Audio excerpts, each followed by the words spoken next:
You know the old line that when two guys fight over a girl, it's the fight they want, not the girl. That's what this week reminded of. We have a bipartisan anti-terror policy in this country. If you take the anti-terror policy of the last 4 years of the Bush administration and stack it up with the first 4 months of the Obama administration, you have the same policy with some adjustments on renditions, on secret prisons, on habeas corpus, even on Bush said he wanted to close Guantanamo, just didn't have a plan. And Condi Rice and people in that administration went around Capitol Hill, went to country after country saying, we want to close Gitmo, please take the prisoners. It never occurred to them they could announce the closure first and then figure out what to do with the prisoners later. It's the same policy.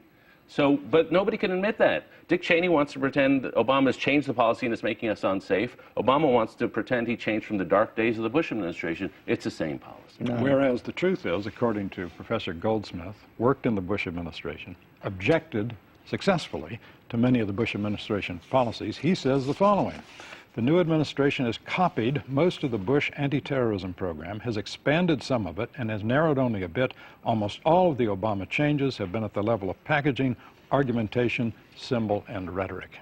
And White House does not like this argument at all, but when you look at keeping preventive detention, restoring tribunals, although a revised form of them, blocking the release of the photos, there are a lot of similarities. Rendition. You know, I think it's worth remembering that Bush changed his policy after 3 Supreme Court decisions. But I think the White House was really sending out 2 signals to different groups.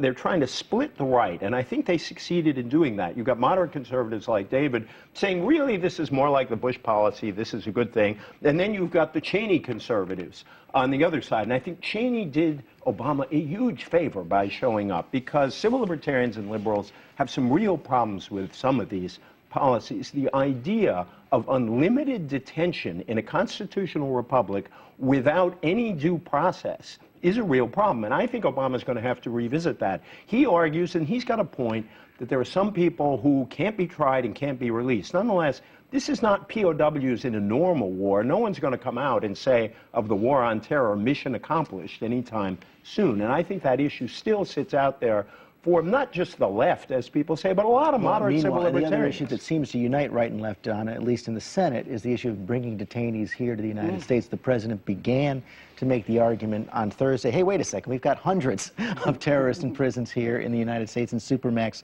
prisons, yet it was a real rebuke from Senate Democrats, 90-6, and this is going to be tough to turn around. Well, George, they were caught off guard. They didn't have a strategy to say, wait a minute, we have a detailed plan of how we're going to deal with these prisoners.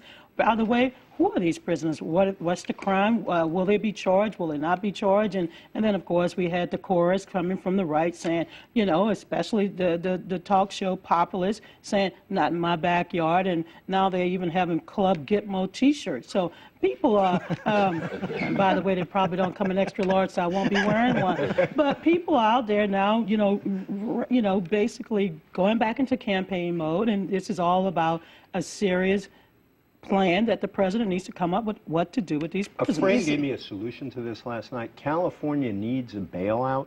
None of the states want the Gitmo prisoners. California agrees to take all the prisoners, and then it gets its bailout. Hotel Bel Air. California is going to release prisoners. To save money. I want to get to California in 1 second, but let me just first ask David one more question. You point out this was a bipartisan policy.